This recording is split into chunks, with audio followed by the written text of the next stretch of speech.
Parkir ya sembarangan yo. Edan tes buku aing reka luar tuh nyororkeun mobil, nyororkeun motor, hari saya parkir tuh. Sebuah video yang memperlihatkan kekesalan seorang warga terhadap oknum polisi mendadak viral di media sosial. Warga yang merupakan pemilik ruko tersebut meluapkan amarahnya lantaran sebuah mobil patroli polisi terparkir sembarangan tepat di depan pintu masuk rukonya. Berdasarkan video yang diunggah oleh akun Instagram Fed Gramindo, terlihat sebuah mobil sedan polisi lalu lintas berhenti di area yang menghalangi akses keluar masuk ruko. Dalam rekaman video tersebut, sang pemilik ruko yang terdengar berbicara menggunakan bahasa Sunda merasa sangat dirugikan. Ia mengeluhkan tindakan oknum polisi yang memarkirkan kendaraannya tanpa izin dan tidak memikirkan kepentingan orang lain. Goblok ya, parkirnya sembarangannya.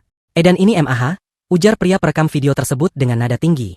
Pria tersebut menjelaskan bahwa dirinya hendak mengeluarkan kendaraan dari dalam ruko, namun terhalang oleh mobil polisi yang terparkir tepat di depan gerbang yang penuh coretan grafiti tersebut.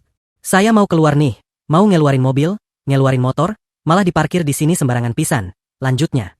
Tak hanya kesal karena aksesnya terhalang, pemilik ruko juga menyentil sikap oknum polisi tersebut yang dianggap arogan. Ia merasa tindakan parkir sembarangan itu dilakukan karena oknum tersebut merasa memiliki jabatan atau kekuasaan. Mentang-mentang punya kuasa, mentang-mentang berkuasa tapi berkuasanya di jalan. Di sini MAH kan ruko saya, tegasnya. Kondisi ruko saat itu memang tampak tertutup pintu besinya, namun sang pemilik menegaskan bahwa meski tertutup, bukan berarti tidak ada orang di dalamnya yang membutuhkan akses jalan.